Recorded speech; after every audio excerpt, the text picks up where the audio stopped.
Heyo, my name is Rick Curci, and this is a brand new episode of We Talk. Today, I'm going to talk about Sledgehammer Games.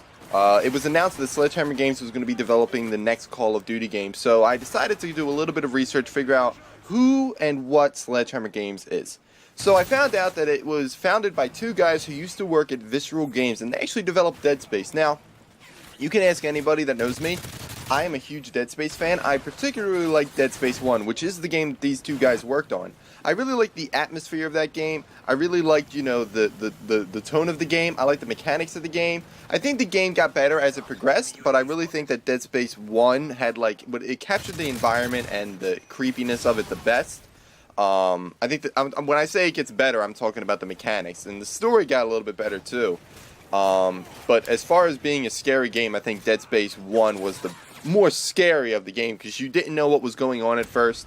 By Dead Space 2, you knew the necromorphs were going on, and the game kind of got a little bit closer to jump scares. But the mechanics and, the story and the way it went was really, a fun game either way. And Dead Space 2 was awesome, especially when you played with friends. I think that the crafting of guns mechanic was really, really, really awesome. And then I think the game got progressively closer to action, but Dead Space 1 was a good game. I loved it. I like the Dead Space series in general, but I really like Dead Space 1 the best. So the track record for me, for these guys, is pretty good. So they founded Sledgehammer Games in November of 2009, and they decided to make Activision an offer. Activision are the guys that have the licensing with Call of Duty. They have three different developers that create them, being Treyarch and Infinity Ward. But they're all owned by Activision, and I guess Sledgehammer Games is going to be included in that. But they make Activision an offer to create a third-person shooter spin-off of the Call of Duty series. Now, I imagine this might be a little bit closer related to how Dead Space 1 was, because Dead Space 1 is a first-person shooter, or not a first-person shooter, I'm sorry, it is a third-person shooter. So I imagine the mechanics are going to be very particular with that, which I guess is good, because I'm not saying that the mechanics for Dead Space are bad, but I'm very interested to see how a Call of Duty third-person shooter would work. I don't know if they're going to actually call it Call of Duty or just have Call of Duty in the tagline, but not necessarily. If you say Call of Duty, to me, I think first-person shooter. So I don't know if a third-person shooter would actually sell. I mean, I'm sure it would because it still has a Call of Duty title to it. But anyway, Activision accepts this offer to Sledgehammer Games to make this third-person shooter, and they actually start creating it. And after about 6 to 8 months, they actually have a playable demo. But it was around this same time when the legal issues with Infinity Ward started to occur, being the two guys that left with basically half the staff and decided to go form Respawn to make Titanfall. With Modern Warfare 3 being 20 months away, the deadline for that game being 20 months away, Sledgehammer, Activision kind of looks at Sledgehammer Games to be like, look, we need you to put out our moneymaker. You really need to create Modern Warfare 3. They did. Modern Warfare 3 is not the most critically acclaimed. I mean, I feel like it's not. It didn't get it got mixed reviews. I mean, I thought it was okay. I thought that the story was okay. A little sloppy, but the multiplayer I actually didn't have a lot of fun playing. That could have been just because I'm such a bad Call of Duty player that, I just didn't have fun with Modern Warfare 3. You're probably looking at Modern Warfare 3 footage right now, actually. Considering that was pretty much the only game that Sledgehammer Games is mostly related to, except for this next Call of Duty title. So, as far as them creating a first-person shooter Call of Duty game, I mean, their track record isn't that great, but also they were building on something that wasn't originally their idea. They were actually building on something. I don't know if there was stuff already being put in play or if it was stuff that was, the stuff was written and they just had to create it. I don't know the process to what happened with Modern Warfare 3, but Sledgehammer Games came in and they saved the day. And I guess it impressed Activision so much that Activision decided, you know what, you can actually take your own Call of Duty title. So after Modern Warfare 3, I assume what they started doing was that they started being... Modern Warfare 3 was about 3 years ago. Or will be 3 years ago. I guess they started working on this new Call of Duty title when Treyarch started putting out Black Ops 2, and then after that, Infinity Ward put out Call of Duty Ghosts. I don't think that Sledgehammer Games is creating Call of Duty Ghosts 2. I think that's going to be specifically a Infinity Ward project, just like the Black Ops series was a Treyarch project. Now, this is going to start a 3-year cycle, like I said, where instead of 2 years between Treyarch and Infinity Ward, Now there are 3 developers that are creating these Call of Duty games, and now they have a 3-year development period, which is, I guess, would be, I mean, it's not going to be not beneficial, because I imagine that, you know, more time working with the product is going to be good.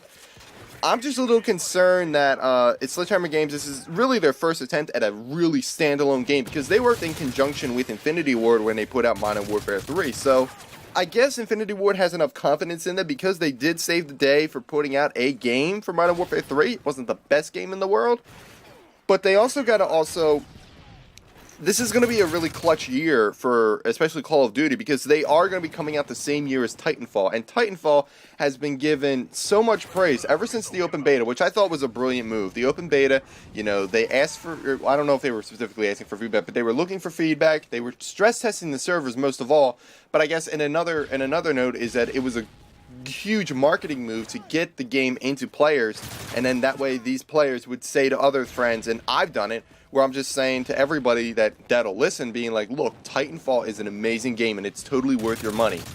Mind you, I don't know if Titanfall is going to do a really good job of challenging the sales of any Call of Duty game, because any Call of Duty game is going to sell. The fact is that also Titanfall is selling to a fractured market. It's only selling to Microsoft platforms, so it's only selling to PC, it's only going to sell to the Xbox 360, and it's only going to sell to the Xbox One. So anybody that has a PlayStation is not going to get this game, but people who have a PlayStation, people who have an Xbox, are going to still be playing Call of Duty. So I feel like, you know, especially since Call of Duty is already established, even despite the fact that it's a new developer taking the reins, being the only developer of this new Call of Duty game, I think that, you know, Call of Duty is definitely going to outsell Titanfall. It's going to happen because, like I said before, Call of Duty is the moneymaker for Activision. It's their golden egg, and they can't go wrong with it unless they severely crap on the genre, or not the genre, but they crap on the franchise. I mean, the game is so repetitive, and it just gets old. I'm talking about its multiplayer, and that's the result of a lot of the heat that it gets. I think it's funny because I think that, you know, it's not broke, don't fix it. So I'm kind of glad that they do it the way that they do it. But I like to see new things. That's why when Call of Duty Ghosts came out and they had the alien mode, that was kind of cool. So I'm looking for what is going to be the staple for the Sledgehammer game, because in Treyarch, which I actually enjoyed the Treyarch games more often than not, more often than the Infinity Ward games, because I do like the zombie modes that they put in. I actually did like the story of Black Ops 1 and 2. Now, I may be the only person that likes that, but I really loved Black Ops 2's story. I thought that was amazing. I liked Black Ops 1. I thought that was a clever story. I like their multiplayers, even if it was a Call of Duty repetitive multiplayer. And I like their zombie modes. So, Treyarch does a really good job of creating Call of Duty games. Infinity Ward does a good job of creating Call of Duty games. But I really was not a fan of Call of Duty Ghosts. I really wasn't that big of a fan of Modern Warfare 3. And, you know, Modern Warfare 1 and 2 were pretty awesome.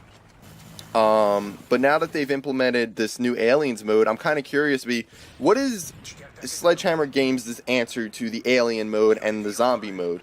Because I feel like if they don't do that they're kind of like the third wheel. Like that company that doesn't, you know, put out a good quality Call of Duty game that has everything that you expect. So I'm interested to see what that is. But I'm also interested to see what this third-person shooter would have been. I mean, I think they canceled it, so it's not going to be coming out. But I wonder if they'll actually pick it back up, because Sledgehammer Games actually wanted to do this. They actually asked Activision, hey, can we do this? And they actually started working on it. So it was a game that they really wanted to do. It was going to be their own thing. So I imagine it was going to be something good.